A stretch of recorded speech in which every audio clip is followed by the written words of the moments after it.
अस्सलामुअलैकुम वरहमतुल्लाहि वबरकातुह। अल्हम्दुलिल्लाह वस्सलातु वस्सलामु अला रसूलिल्लाह व अला आलिहि व अस्हाबिहि अजमईन, अम्मा बाद। मेरा प्रिय दाजुभाइ तथा दिदीबहिनीहरू, आजको यस 14औं पाठमा हामीहरू यो बुझ्नेछौँ कि रसूल अकरम सल्लल्लाहु अलैहि वसल्लमको पद्धति कुर्बानीको जनावरमा र त्यसै गरी हजमा जुन जनावरको बलि दिइन्छ त्यसको बारेमा र अकीकाको जनावरमा उहाँको के पद्धति थियो, के तरिका थियो, उहाँले हामीलाई कुन मार्गदर्शन र पथ प्रदर्शन गर्नुभएको छ, उहाँको के यसमा आदेश छ, उहाँको चाहिँ तरिका के थियो। यसमा सर्वप्रथम यो था कि अहदल गनमा व अहदल इबला व अहदा निसाइही अल बकर। अल्लाहको रसूल सल्लल्लाहु अलैहि वसल्लमले आफूतर्फबाट बाख्रा, त्यसै गरी ऊँट अनि आफ्नो पत्नीहरूको तर्फबाट गाईको जनावर चाहिँ पठाउनु भएको छ हदियको लागि। यहाँ हामी पहिला यो बुझौँ कि हदिय चाहिँ कसले भनिन्छ। तीन कुरा छ, तीन वर्ड, तीन शब्द। प्रथम हदिय, अनि दोस्रो जहाया, अनि तेस्रो अकीका। हदियलाई हदाया पनि भनिन्छ अनि जहाया अनि अकीका। हदिय वास्तवमा यसको अर्थ यो हुन्छ कि जुन जनावरलाई काबातर्फ पठाइन्छ बदको लागि, हाजीहरूको साथमा जुन जनावर हुन्छ अनि जसलाई मक्कामा जिबाह गरिन्छ त्यसलाई हदिय भनिन्छ। यो हाजीहरूको साथमा खास हुन्छ। यो तिनीहरू चाहिँ जनावरको वध गर्छन्। अनि जहाया भनेको त्यो सामान्य कुर्बानी जुन हामीले हर एक ठाउँमा मनुष्यहरू 10 जिलहिज्जाको दिन अर्थात् ईद उल अजहा अर्थात् कुर्बानीको दिन र त्यसै गरी अय्यामुत तशरीकहरूमा जुन तशरीकको दिनहरू हुन्छ त्यसमा गर्ने गर्छौँ। यसलाई जहाया अर्थात् उज़हिया व कुर्बानी भनिन्छ।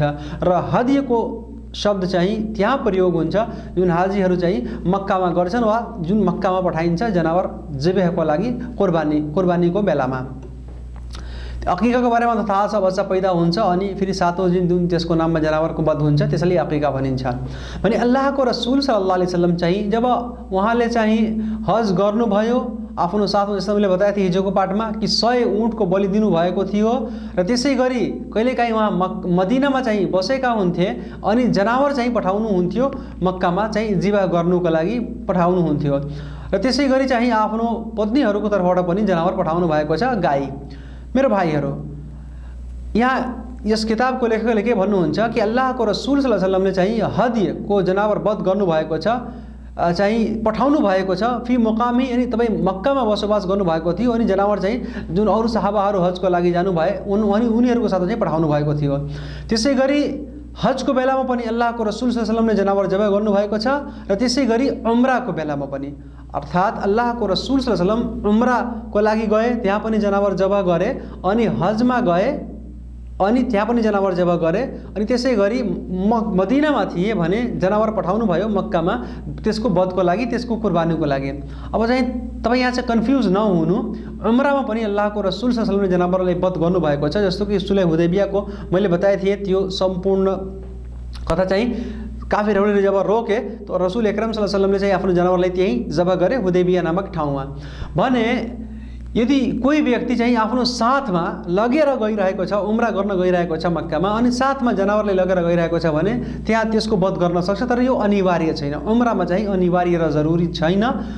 उम्रामा हाम्रो लागि चाहिँ कुर्बानीको आवश्यकता पर्दैन जस्तो कि प्रमाणित छ, तर हजमा चाहिँ यसको आवश्यकता पर्छ।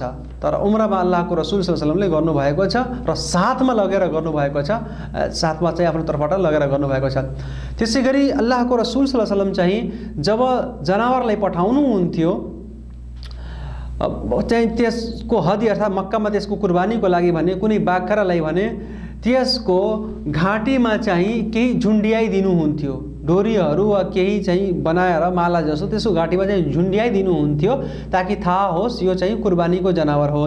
त्यसै गरी त्यसको शरीरमा घाउ बनाएर चिन्ह चाहिँ बनाउनु हुँदैन थियो बाख्राको।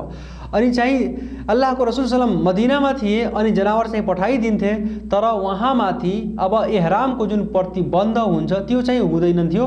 रसुल सल्लम चाहिँ स्वतन्त्र हुनुहुन्थ्यो, हरेक आफ्नो कार्य कर्तव्यहरू गर्नुहुन्थ्यो, मात्र हाजीहरूको साथमा चाहिँ त्यो जनावर पठाउनुहुन्थ्यो। वहाँमाथि एहरामको कुनै पनि प्रतिबन्ध चाहिँ लागू हुँदैन थियो। त्यसै गरी अल्लाहको रसुल सल्लमले एकचोटि चाहिँ ऊँट पठाउनु भयो हदियामा अर्थात् मक्कामा जिबा गर्नुको लागि। त्यसको घाँटीमा चाहिँ माला अर्थात् कुनै कुरा झुन्ड्याउनु भयो अनि त्यसै गरी त्यसको जुन कोहान हुन्छ त्यसको दायाँपट्टिमा अलि सानो चाहिँ घाउ पार्नुभयो। यसलाई चाहिँ अशार भनिन्छ। अलि चाहिँ त्यसबाट रगत निस्कियो ताकि चाहिँ थाहा होस् यो चाहिँ कुर्बानीको जनावर हो, यो कुर्बानीको लागि खास गरिएको छ, मात्र यो प्रमाणको लागि, यो चिन्हको लागि, निशानको लागि चाहिँ यो कुर्बानीको जनावर हो। अल्लाहको रसुल सल्लल्लाहु अलैहि वसल्लम चाहिँ यस्तो गर्नुभएको छ।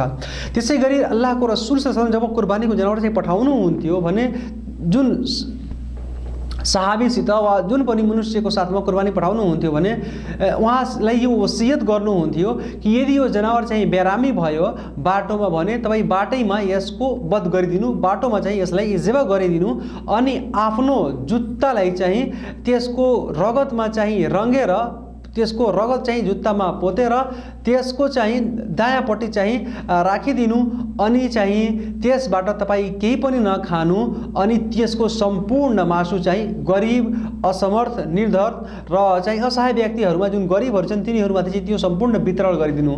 जुत्ता रङ्गनुको किन आदेश दिनुभयो? ताकि थाहा होस् कि यो हदियाको जनावर थियो, मक्कातर्फ गइरहेको थियो, तर रास्तामा चाहिँ बाटोमा चाहिँ बेरामी भयो अनि त्यसको वध भयो अनि यसको मासु चाहिँ मात्र गरिबहरूले खान सक्छन्। मात्र यो पहिचानको लागि अल्लाहको रसुल सल्लल्लाहु अलैहि वसल्लमले यस्तो गर्नुभयो, जुत्तालाई त्यसको चाहिँ रगतमा रङ्गनुको लागि। त्यसै गरी मेरो भाइहरू, अल्लाहको रसुल सल्लल्लाहु अलैहि वसल्लमको यो पनि पद्धति छ कि उहाँले हदियाको जनावरमा अर्थात् ऊँटमा र गाईमा 7 सहभागिता बताउनु भएको छ, अर्थात् 7 जना यसमा सहभागी हुन सक्छन्। त्यसै गरी अल्लाहको रसुल सल्लल्लाहु अलैहि वसल्लमले यो चाहिँ जायज गर्नुभएको छ कि जुन हदियाको जनावर मक्कातर्फ जान्छ त्यसमाथि हामी सवारी पनि गर्न सक्छौँ। त्यसमाथि त्यसको चाहिँ लैजानेवाला व्यक्तिले त्यसमाथि चाहिँ सवारी गर्न सक्छ यदि कुनै दोस्रो सवारी पाइरहेको छैन भने। यदि दोस्रो सवारी छ भने त्यसमाथि सवार होस्, यदि सवारी छैन भने त्यसैमाथि सवार भएर चाहिँ त्यो जान सक्छ। त्यसै गरी अल्लाहको रसुल सल्लल्लाहु अलैहि वसल्लमको यो तरिका थियो कि उहाँले ऊँटको वध कसरी गर्नुहुन्थ्यो भने त्यसको बायाँ खुट्टा, त्यसको देब्रे खुट्टा चाहिँ बाँधिदिनुहुन्थ्यो अनि चाहिँ त्यसको घाँटीमा चाहिँ छुरा वा छुरी चाहिँ घोपेर चाहिँ वध गर्नुहुन्थ्यो अनि त्यसको स्टार्टिङमा चाहिँ बिस्मिल्लाह अल्लाहु अकबर चाहिँ भन्नुहुन्थ्यो, अल्लाह बिस्मिल्लाह अल्लाहु अकबर चाहिँ भन्नुहुन्थ्यो।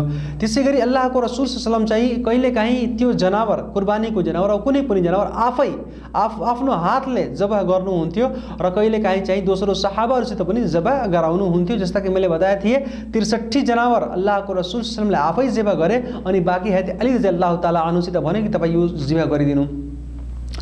त्यसै गरी यो पनि प्रमाणित छ कि अल्लाहको रसुल सल्लल्लाहु अलैहि वसल्लमले गनम अर्थात् चाहिँ बाख्राको वा त्यसै गरी भेडा जस्तो एउटा जनावर हुन्छ जसलाई कबसा भनिन्छ, मेढा, त्यसको वध गर्नुभएको छ, त्यसलाई जिबा गर्नुभएको छ, त्यसलाई कुर्बानी गर्नुभएको छ अनि त्यसको बायाँपट्टिमा त्यसको कनपट्टि तल चाहिँ त्यसमाथि आफ्नो खुट्टा राख्नु भएको छ अनि अल्लाहको नाम लिनुभएको छ, अल्लाहको तकबीर बयान गर्नुभएको छ अनि फेरि त्यसको वध गर्नुभएको छ, अर्थात् बिस्मिल्लाह अल्लाहु अकबर पढेर त्यसको वध गर्नुभएको छ। त्यसै गरी अल्लाहको रसुल सल्लल्लाहु अलैहि वसल्लमले यो पनि हामीलाई आदेश दिनुभएको छ कि मनुष्यहरू हदाया, जहाया अर्थात् त्यो जुन हजको जनावर हुन्छ, हजमा जबह गरिन्छ, त्यसै गरी जुन कुर्बानीको दिनमा जबह गरिन्छ त्यो सम्पूर्ण जनावरको मासु हामी सम्पूर्णजना ढोक्क भएर राम्रोसित पेटभरि खाने गरौँ, केही पनि फरक पर्दैन। र त्यसै गरी त्यसलाई भण्डारा गरेर त्यसलाई स्टोर गरेर पनि राख्न सक्छौँ, तर गरिब मान्छेहरूको पनि यसमा ध्यान दिनुपर्छ। त्यसै गरी अल्लाहको रसुल सल्लल्लाहु अलैहि वसल्लमले कहिलेकाहीँ यो गोश्त, यो जुन मासु हुन्थ्यो त्यो वितरण गर्नुहुन्थ्यो सहाबाहरू बीच र कहिलेकाहीँ चाहिँ छाडिदिनुहुन्थ्यो अनि भन्नुहुन्थ्यो कि जुन व्यक्ति जति चाहिरहेको छ यसबाट काटेर लगेर जाओस् भने जस्तो जहाँ आवश्यकता पर्छ त्यसरी हामीले तिनीहरू माझ अनि मनुष्यहरूको भित्र चाहिँ तिनीहरूको माझमा हामीले यो कुर्बानीको जनावर चाहिँ हामीले वितरण गर्नुपर्छ। त्यसै गरी अल्लाहको रसुल सल्लल्लाहु अलैहि वसल्लमको यो पद्धति थियो कि जुन उम्रामा जुन उहाँले कुर्बानी गर्नुभएको छ त्यो मरवा पर्वत जुन छ त्यसको नजिक गर्नुभएको छ र आफ्नो जुन हज गर्नुभयो, हज्जे क़िरान, त्यसमा उहाँले जुन जनावर जबह गर्नुभयो त्यो मिनाको घाटीमा जुन मिनाको फिल्ड छ, चौर छ, त्यहाँ चाहिँ जबह गर्नुभएको थियो। त्यसै गरी अल्लाहको रसुल सल्लल्लाहु अलैहि वसल्लमले जब चाहिँ उम्रा गरिसक्नुभयो वा त्यसै गरी हजमा चाहिँ जब कङ्क्री चाहिँ मारिदिनुभयो भने त्यसपछि चाहिँ जिबा गर्नुभयो। अनि तुलुए आफ्ताब अर्थात् सूर्य उदय भएपछि जिबा गर्नुभएको छ, कङ्क्री हिर्काएपछि। त्यसै गरी अल्लाहको रसुल सल्लल्लाहु अलैहि वसल्लमले सूर्य उदयभन्दा पहिले जिबा गर्नुको आदेश दिनुभएको छैन। हदिको जनावर जुन चाहिँ हाजीहरू जिबा गर्ने गर्छन् 10 तारिखमा, जिल्हिजाको 10 तारिखमा सूर्य उदयभन्दा पहिले सूर्य उदय पछि जब गर्नुपर्छ। अनि त्यसपछि चाहिँ रात्रि वा दिनमा पनि जब गर्न सकिन्छ 11औं 12औं 13औं तारिखमा। त्यसै गरी मेरो भाइहरू हामी बुझौँ अहिले हदिको बारेमा हामीले केही कुरा बुझ्यौँ। अब हदी हामीले बताए कि जुन जनावर खास गरी मक्कामा जिबा हुन्छ हाजीहरूको लागि, जुन हज गर्न जान्छन् हाजीहरू, अनि तिनीहरू जुन जनावर लगेर जान्छन्, जुन तिनीहरू चाहिँ आफ्नो हजमा चाहिँ कुर्बानीको वध गर्छन्।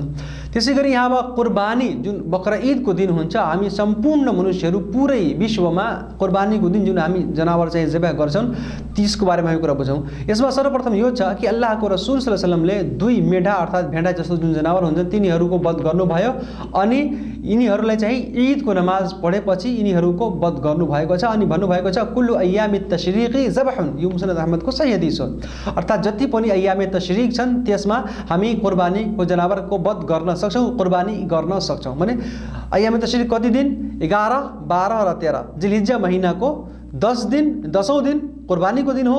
अनि त्यसलाई लिएर फेरि 11औं 12औं अनि 13औं 4 दिन हुन्छ कुर्बानीको। 4 दिनसम्म हामी कुर्बानी गर्न सक्छौँ, यसमा कुनै पनि अप्ठ्यारो छैन। केही मतभेद छ तर सही कुरो यही हो कि कुर्बानी चाहिँ 10औं तारिखमा र 11औं 12औं 13औं तारिखमा कुर्बानी गर्न सक्छौँ। जुन अय्याम तशरीक़हरू छन् त्यसमा कुर्बानी हुन सक्छ। त्यसै गरी अल्लाहको रसुल सल्लल्लाहु अलैहि वसल्लमले यो पनि हामीलाई खबर दिनुभएको छ, आदेश दिनुभएको छ कि जुन व्यक्तिले नमाजभन्दा पहिले यदि कुर्बानी गरियो भने त्यसको कुर्बानी हुँदैन, त्यसको कुर्बानी चाहिँ स्वीकार हुँदैन, त्यसको कुर्बानी जायज हुँदैन। नमाज पढेपछि कुर्बानी गर्नुपर्छ, जस्तो कि अल्लाहको रसुल सल्लल्लाहु अलैहि वसल्लमले यो कुरा हामीलाई बताउनु भएको छ। त्यसै गरी अल्लाहको रसुल सल्लल्लाहु अलैहि वसल्लमले चाहिँ भेडाको चाहिँ जुन भेडाको बच्चा हुन्छ त्यसमा चाहिँ यो छुट दिनुभएको छ। यदि त्यसको उमेर चाहिँ 6 महिनाभन्दा बढी छ भने, यदि अप्ठ्यारो छ, कुनै अशुद्ध जनावर चाहिँ मिलिरहेको छैन भने त्यो चाहिँ हामी जिबा गर्न सक्छौँ। तर बाख्रा अरू त्यस्तो जनावरहरू 1 वर्षभन्दा बढी हुनुपर्छ। दाँतेको त्यो दाँत जुन अगाडिको चाहिँ दाँत हुन्छ त्यो चाहिँ भाँचेको र नयाँ दाँत उगेको होस्, यसमा अल्लाहको रसुल सल्लल्लाहु अलैहि वसल्लमले यो कुरा बताउनु भएको छ। त्यसै गरी ऊँटहरूको लागि अल्लाहको रसुल सल्लल्लाहु अलैहि वसल्लम भन्नुभएको छ कि तिनीहरूको 5 वर्ष भइसकोस् ऊँटहरू। अनि गाईहरूको चाहिँ तिनीहरूको उमेर चाहिँ 2 वर्षभन्दा बढी होस्, अर्थात् तेस्रो वर्षमा तिनीहरू प्रवेश गरिसकेका छन्, तिनीहरूको जनावर चाहिँ तिनीहरूको कुर्बानी चाहिँ सही हुन्छ। त्यसै गरी अल्लाहको रसुल सल्लल्लाहु अलैहि वसल्लमले हामीलाई यो आदेश दिनुभएको छ कि कुर्बानीको जुन जनावर छ त्यसको साथमा राम्रो व्यवहार गर्नु, त्यसको चारा पानीको, त्यसको खाना पानीको व्यवस्था राम्रोसित मिलाउनु, त्यसको हेरचाह गर्नु। अनि यो पनि भन्नुभएको छ कि जुन जनावरको कान कटेको छ वा त्यसै गरी त्यसको सिङ चाहिँ भाँचेको छ वा त्यो अन्धो छ, नेत्रहीन छ वा त्यसै गरी त्यसको खुट्टा भाँचेको छ, त्यसै गरी त्यसको यदि शरीरमा मासु नै छैन, एकदमै पातलो जनावर छ भने यी सम्पूर्ण जनावरहरूको कुर्बानी चाहिँ सही हुँदैन। बरु हामीले यो चाहिँ छनौट गर्नुपर्छ अनि राम्रो भन्दा राम्रो जनावर, उत्तम भन्दा उत्तम जनावर अल्लाहको दरबारमा हामीले कुर्बानीको लागि पेश गर्नुपर्छ। कुर्बानीको जनावर किन्दाखेरि यी सम्पूर्ण जनावरको हामीले हेरविचार गर्नुपर्छ, यसको देखरेख गर्नुपर्छ। त्यसै गरी अल्लाहको रसुल सल्लल्लाहु अलैहि वसल्लमले यो पनि भन्नुभएको छ कि जुन व्यक्तिले कुर्बानी गर्न चाहिरहेको छ भने त्यो आफ्नो नङ्ग र कपाल, आफ्नो शरीरको कुनै पनि कपाल नकाटोस् जब सूर्य उदय भयो, जब चाहिँ चन्द्रमा निस्किहालोस्। जिल्हिज्जा महिनाको चन्द्रमा हेरेपछि त्यो आफ्नो नङ्ग र कपालहरू नकाटोस्, यहाँसम्म कि त्यो कुर्बानी गरिलियोस्। त्यसै गरी अल्लाहको रसुल सल्लल्लाहु अलैहि वसल्लमको यो पनि तरिका थियो कि उहाँ चाहिँ कुर्बानीको जुन मुसल्ला हुन्थ्यो, जहाँ ईदगाह हुन्थ्यो, त्यहाँ चाहिँ उहाँले कुर्बानी ठाउँ हुन्थ्यो, त्यहाँ कुर्बानीको जनावरलाई जिबा गर्नुभएको थियो। त्यसै गरी अल्लाहको रसुल सल्लल्लाहु अलैहि वसल्लमको यो पनि पद्धति हो, उहाँको धारणा र तरिका हो। उहाँले हामीले यो कुरा बताउनु भएको छ, यो नियम बताउनु भएको छ कि एक जनावर चाहिँ जुन जनावर हुन्छ त्यो बाख्रा होस्, भेडा होस्, जे पनि होस्, त्यो सम्पूर्ण घरवालाहरूको तर्फबाट चाहिँ पर्याप्त हुन्छ। एक जनावर हामी यदि जिबा गरिदिन्छौँ भने सम्पूर्ण घरवालाहरूलाई त्यसको पुण्य, त्यसको सवाब चाहिँ प्राप्त हुन्छ। यदि हामी धनवान छौँ, सम्पत्तिवाला छौँ भने, सम्पन्न छौँ भने हामीले अरू पनि 2-3 वटा पनि जिबा गर्न सक्छौँ, तर एक जनावर चाहिँ पर्याप्त हुन्छ। कुनै एक व्यक्तिको नाममा, जुन घरको मालिक छन्, खास गरी गार्जियन छन्, उहाँको नाममा चाहिँ हामीले जनावरलाई जिबा गर्नुपर्छ। मेरो भाइहरू संक्षेपमा हामीले रसूल सल्लल्लाहु धारणा के थियो कुर्बानीमा यो बुझ्यौँ। अरू यसको नियमहरू छन् इन्शाअल्लाह त्यो म पछि बताउने छु। अब चाहिँ हामी छोटकरीमा यो बुझौँ कि अकीकामा रसूल अकरम सल्लल्लाहु अलैहि वसल्लमको मार्गदर्शन, उहाँको पथ प्रदर्शन र उहाँको आदर्शहरू के छन्। अकीका थाहा छ नि, बच्चा जन्मेपछि, शिशुको जन्मपछि के हुन्छ, सातौं दिन चाहिँ त्यसको अकीका हुन्छ। जस्तो कि आज कुनै बच्चाको जन्म भयो, यदि दिनमा जन्म भएको छ, जस्तो कि आज चाहिँ बिहीबार हो हैन, अनि बिहीबार दिनमा यदि कुनै बच्चाको जन्म भयो भने त्यसको अकीका चाहिँ बुधबार हुन्छ। बुधबार चाहिँ सातौं दिन हुन्छ। यदि रात्रिमा जन्म भयो भने आजको जुन रात्रि हो यो चाहिँ अब जुमाको रात्रिमा हुन्छ हैन, यो जुमाको रात्रिमा यसको गणना हुन्छ। त्यसैले अब रात्रिमा कुनै बच्चाको जन्म भयो भने पहिला इस्लामिक क्यालेन्डरमा पहिला रात्रि आउँछ, फेरि दिन आउँछ। भने रात्रिमा जन्म भयो भने त्यो वास्तवमा आज चाहिँ यो अब रात्रि भयो, आज चाहिँ यो जुमाको दिन भयो। अहिले हामी रात्रिको बेलामा छौँ तर जुमाको दिन भयो यो। भने त्यस बच्चाको अकीका चाहिँ बिहीबार हुन्छ। त्यस बच्चाको अकीका चाहिँ बिहीबार हुन्छ, किनभने इस्लामिक क्यालेन्डरमा चाहिँ रात्रि पहिला आउँछ, फेरि दिन चाहिँ बादमा आउँछ। जब हामी चन्द्रमा उदय भइहाल्छ, तारिख चाहिँ चेन्ज भइहाल्छ। त्यसै गरी हामी सातौं दिन अकीका गर्नुपर्छ। यो सुन्नत हो, यो चाहिँ एकदमै चाहिँ जरुरी कुरो हो, हामीले यसो गर्नुपर्छ। आज हाम्रा भाइहरू चाहिँ के गर्छन्, कति पैसाहरू यताउता खर्च गरिदिन्छन् व्यर्थमा, अनि अकीका चाहिँ आफ्नो बच्चाहरूको गर्दैनन्। जबकि अल्लाहको रसूल सल्लल्लाहु अलैहि वसल्लमले यो भन्नुभएको छ कि कुल्लु गुलामिन रहीनतुन बिअकीकतिही, हर एक बच्चा, हर एक शिशु, त्यसै गरी हर एक बालक चाहिँ धितोमा हुन्छ। अकीकाको धितो राखिएको हुन्छ। अकीकामा त्यो आफ्नो अकीकामा त्यो धितो राखिएको हुन्छ, अर्थात् गिर्वीमा हुन्छ, त्यो रेहानमा हुन्छ। रेहानले थाहा छ नि, अर्कैको त्यो मिल्कियतमा भइहाल्छ। भने जब त्यसको अकीका हुन्छ भने त्यो धितोबाट चाहिँ मुक्ति प्राप्त गर्छ, अनि फेरि हामी त्यसबाट चाहिँ फाइदा उठाउन सक्छौँ। त्यो चाहिँ त्यसको जीवन ढुक्क हुन्छ, अनि त्यसको जीवनमा लाभ हुन्छ, फाइदा हुन्छ। त्यो बालक चाहिँ, त्यो शिशु चाहिँ, त्यो बच्चा चाहिँ अगाडि भएर त्यो राम्रो हुन्छ, त्यो राम्रो स्वभावको, उच्च आचरणको, राम्रो बानी व्यवहारको त्यो हुन्छ, त्यसको नैतिक चाहिँ राम्रो हुन्छ। त्यसैले हामीले अकीका गर्नुपर्छ। अल्लाहको रसूल सल्लल्लाहु अलैहि वसल्लम तुज़बहु अन्हु यौम साबिअ, त्यसको नामले चाहिँ सातौं दिनमा चाहिँ त्यसतर्फबाट जनावरको वध हुन्छ, अनि त्यसको कपाललाई पनि खौरिनेछ, अनि त्यसको नाम पनि राखिनेछ। भने सुन्नत के हो कि सातौं दिन बच्चाको तर्फबाट अकीका होस्, त्यसको कपाललाई खौरिदियो यदि कुनै समस्या छैन भने, अनि फेरि त्यसको नाम पनि, त्यसको नामाकरण पनि हामीले सातौं दिन नै गरिदियौँ।